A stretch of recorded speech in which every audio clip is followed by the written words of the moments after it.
Masking. What materials do you need and how do you do it? I was advised to use a cheap brush when applying masking fluid and prepare soapy water to rinse the brush. I'll be using Winsor & Newton's masking fluid and it has been with me for over a year now, so it starts to get thick. First, let's try masking tape.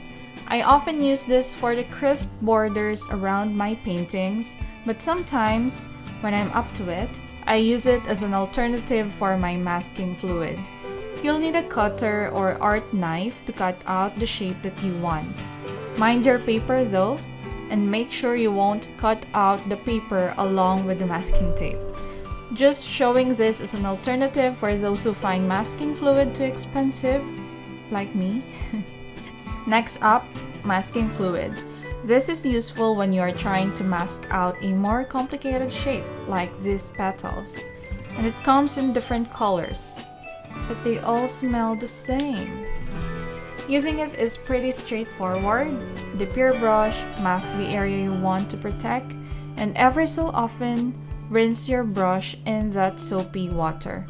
Let that masking fluid dry before applying your paint. When it dries, it has this texture similar to that of a dried glue. Then go ahead and complete your painting. Someone asked me, do I need masking fluid?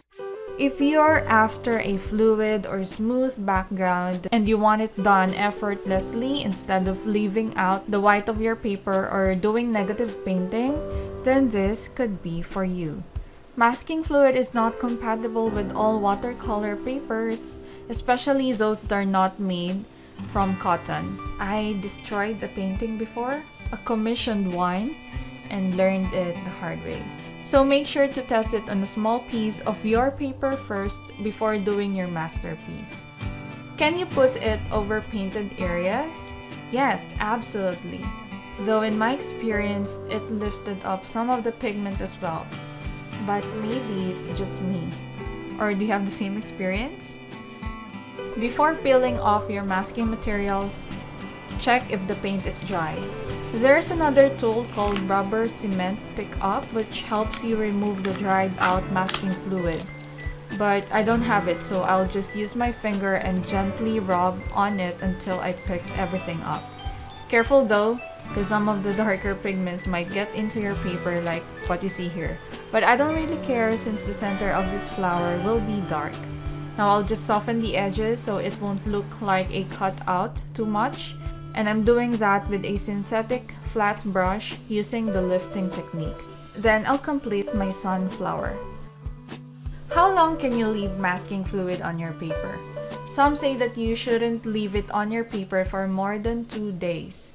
Personally, when I apply masking fluid, I see to it that I remove it within the same day or the following day. Has any one of you dared leave it for more than 48 hours? Can you use silicone brush? Other artists have found this a wonderful alternative than cheap watercolor brushes. And again, sorry, I haven't tried this yet. You can also use other applicators available on the market. I've seen others use a ruling pen, but I haven't tried it yet. Would love to. Let us know in the comments below how you apply your masking fluid. One more technique is the use of candles or white crayons, but I only use this for personal projects like this DIY journal. Which one's your favorite masking material, or do you know other ways to mask your paper? We discussed about pouring and masking, link below if you haven't seen that video. And now it's time to combine these two techniques and paint a sunflower field. Begin by wetting the paper with clean water. On the side, I have my thin paints, cerulean blue, lavender, and permanent yellow ready for pouring. I have my rag here because I know that it will get messy later. The lavender and cerulean blue will be the base colors of my sky and yellow for the field. And since I cannot control this completely, I'll just let it be if some of those colors spread somewhere unintended, just like what the yellow did. Let this dry and let's apply our masking fluid. I'll paint the general shape of the flower, paint some big, some small, some facing towards us and in other directions. Don't forget your soapy water where you can rinse your chip brush. Let us know in the comments below what brand of masking fluid you are using. Which one do you prefer or what do you recommend?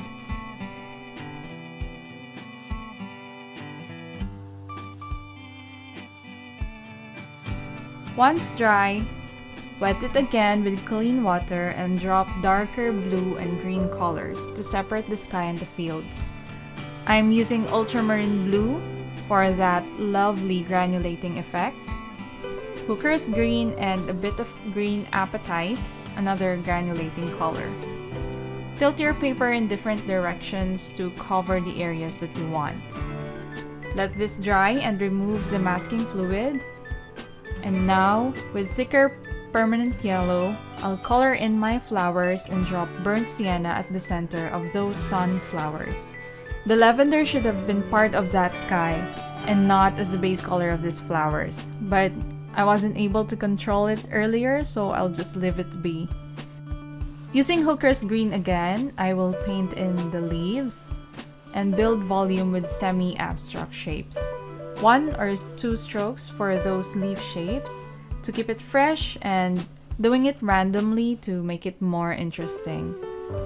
Going darker at the center of these sunflowers with burnt umber plus ultramarine blue.